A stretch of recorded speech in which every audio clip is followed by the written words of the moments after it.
On August 14th, 2021, Haiti was struck with a monstrous 7.2 magnitude earthquake, leaving thousands dead and over 10,000 injured in its wake. This devastating event was followed by a torrential tropical storm, which made the efforts to provide aid to Haitians even more difficult than before.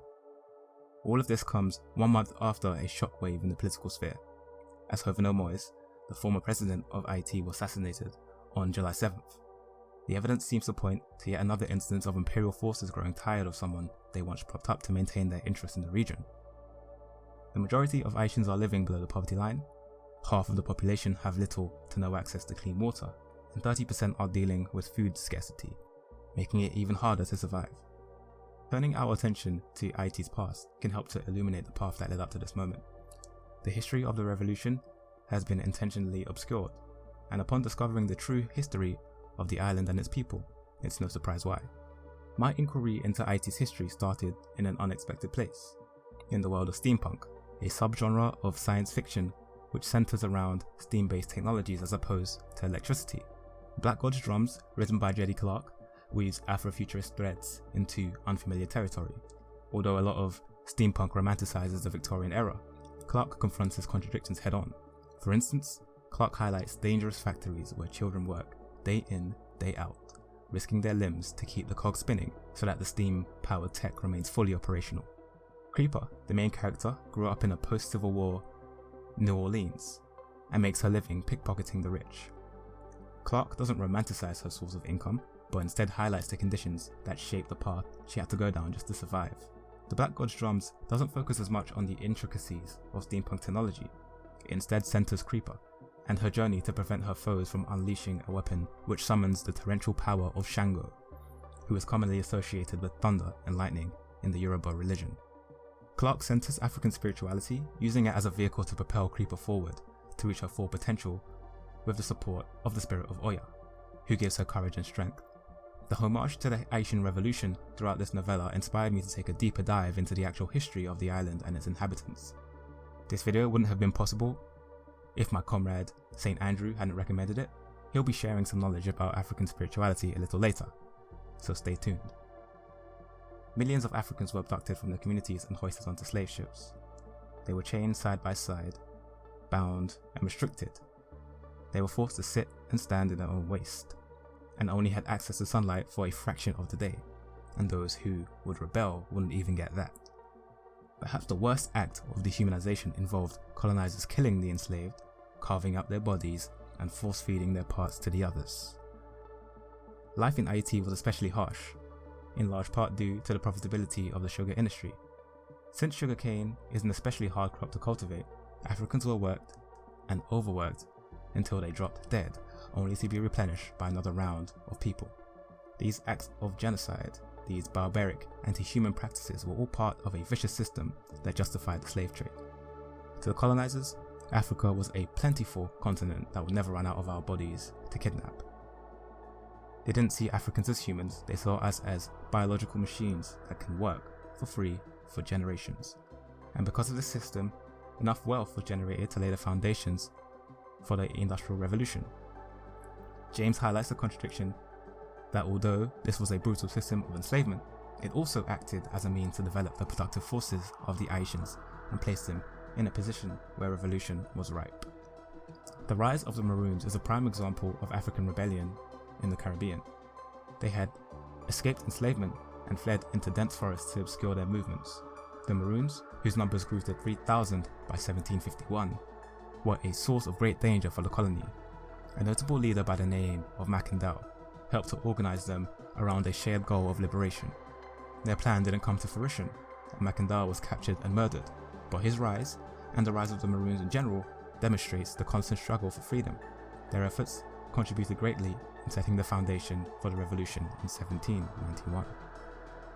African spirituality was also used as tools for liberation. For centuries, the enslaved would sing voodoo-inspired songs and chants, calling for the destruction of the colonizers. And that call was made once again on the eve of the revolution in 1791, when a voodoo ceremony was called to organize and plan their escape from slavery.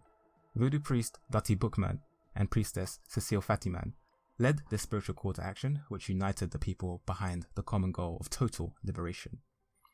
The involvement of Cecile Fatiman highlights the importance of non-men in the Haitian Revolution. Other non-men who are commonly left out of the story are Marie-Jeanne Lemartinet, who is known for her strength as a soldier during the revolution, and Romaine La Prophétesse, a trans woman who led an early uprising in the revolution. Attempts were made to disrupt their revolutionary plans, such as some people betraying the Haitians. However, this was not enough to stop what was to come not too long after. Voodoo is a powerful religion that arose in Haiti between the 16th and 19th century. It's a blend of African spiritual traditions, some elements from the native spiritual traditions on the island, as well as some elements from Catholicism. In Voodoo, a lot of emphasis is placed on the Loa, which are akin to spirits, or Orisha in the Yoruba tradition. The Loa serve as a source of courage and protection, just as in the Black God's drums, Creeper was protected by Oya, Orisha of the winds. God is viewed as a totality of the universe, permeating through and existing within both organic and inorganic matter. In this sense, we are all different manifestations of the same source, including the Loa. Voodoo was a powerful unifying force leading up to, during, and after the revolution, as well as a means for Haitians to connect with themselves and the world around them. The ceremony that set the revolution ablaze was known as the Bois Cayman, and once the flames of revolution were ignited, nothing could stop the Haitians from fighting until they were free from their oppressors. To elaborate more on the impact of African spirituality around the world, I've asked my comrade Andrew to share his knowledge. Thanks, Saber. Spirituality has played a vital role in the struggles of Africans across the diaspora. Wherever Africans have settled, they have found a way to incorporate, synthesize, and recreate the spiritualities of both their ancestors and their colonizers. Whether as a source of strength, resilience, resistance, or guidance, African spiritualities have embedded themselves in the personal and political of diasporic life. In the 21st century, as more and more Black folks have developed a greater consciousness of their past, many more have begun to discover and explore the demonized practices of Orisha, Santeria, Kimbanda, and others. Meanwhile, other Black folks have found their strength in the well-established Black churches, or have turned away from the supernatural entirely. These are some of the concepts I've explored in my video on the African diaspora and spirituality. Check it out on my channel, St. Andrewism, right after this video. As the revolution got underway, Haitians went from plantation to plantation, burning them to the ground and anyone who attempted to reinstate the slave trade. They seized weapons and used them against their former masters, embracing voodoo to eradicate their fear of death and to drive them forward. Two formidable forces that helped to guide the revolution were Toussaint Louverture and Jean-Jacques Dessalines. Toussaint had access to knowledge that other enslaved Africans didn't have access to. His father was a chieftain in Africa before he was captured in war and sold into slavery. He found himself in a position where he could acquire knowledge of the world, knowledge that was passed down to Toussaint, the eldest of 8 children. The collective roots of rebellion gave rise to Toussaint, who emerged as one of the driving forces behind the ousting of the French, the Spanish, and the British. However, Toussaint is only a part of a lineage of revolutionaries who were prophesied by people like Bastille, a priest whose famous passage inspired Toussaint and many other Haitians. The words, "A courageous thief is wanted, where is he?" was read by Toussaint again and again until he saw an opportunity to help open the way for revolution so that the rest could follow through to victory. Haitians had to fend off 3 world powers: the French, who occupied what was then Saint-Domingue, the Spanish, who occupied the Dominican Republic, and the British Empire, all of which were vying for control of the island. The French Revolution was simultaneously underway, and in an unlikely turn of events, the Haitians saw the revolutionary rhetoric of the French as a source of inspiration for their own struggle. The happenings outside of the island were well known by the Haitians, as the French would openly talk about what was happening, with no regard for the Africans around them, since they believed in their own lies that Africans were not capable of comprehending such matters. Toussaint held tightly to the Enlightenment values that were being championed, and believed in them so much that he couldn't fathom the idea that Napoleon will betray them. But the profitability of the slave trade was too much for Napoleon to give up without a fight. Numerous attempts were made by the Haitians to ally themselves with those who would support their revolution, but they were betrayed every single time by the British, Spanish, and French, who were just using them as a means to control the island. But their attempts were halted by revolutionaries that stopped at nothing to gain their independence. After 13 hard years of struggle, Dessalines, Toussaint's second in command, helped to see Haiti through to victory, He and the rest of the Haitians carried on the struggle after Toussaint was no longer able to, since he was tricked into going into France and was imprisoned and murdered. But Toussaint knew that even if he never returned to Haiti, the island would never accept a return to enslavement, as the roots of revolution were deeper than any one person. Although Toussaint was a great leader, he didn't win the revolution on his own. The revolution made him as much as he made the revolution. Having said that, he wasn't perfect. He rejected voodoo and outlawed it in favor of Catholicism. Africans have thrived for thousands of years while embracing our indigenous spiritualities. So this comes as a surprise considering he was so committed to the liberation of Africans all over the world. Having said that, he played his role in the success of the revolution. In voodoo, Toussaint would be considered a legba, the lower, who opens the way for others, but never gets to the destination themselves.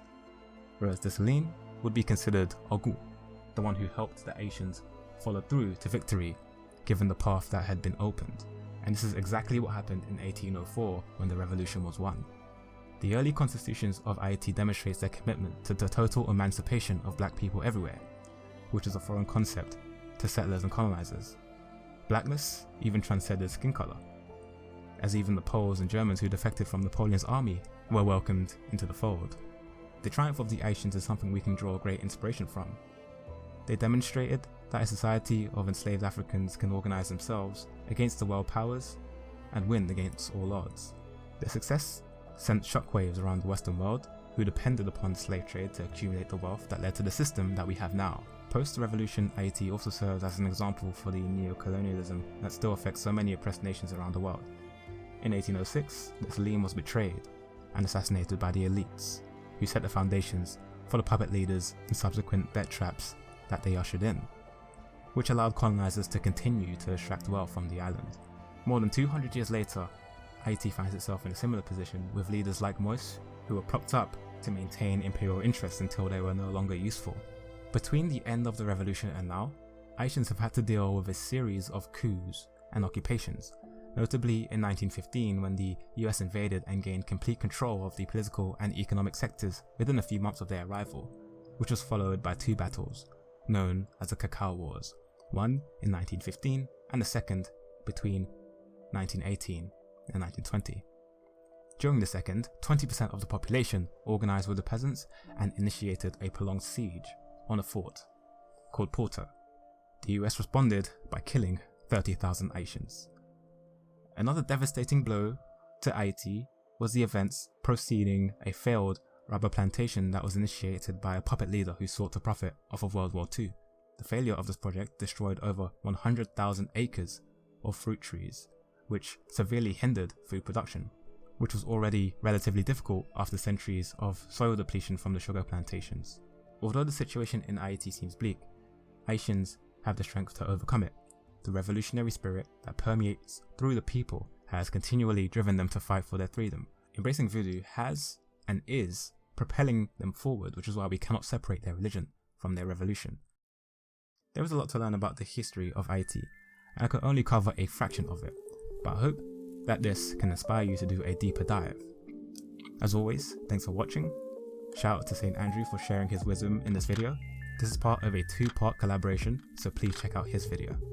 I'd also like to shout out the Black Left, particularly Medusa Muse, a content creator who produces an amazing podcast that is definitely worth checking out, as well as Professor Flowers, who makes amazing vlogs deconstructing whiteness, as well as hosting an insightful book club that I haven't been able to attend recently because I've been super busy. Thanks for watching, and I'll see you in the next one. Peace.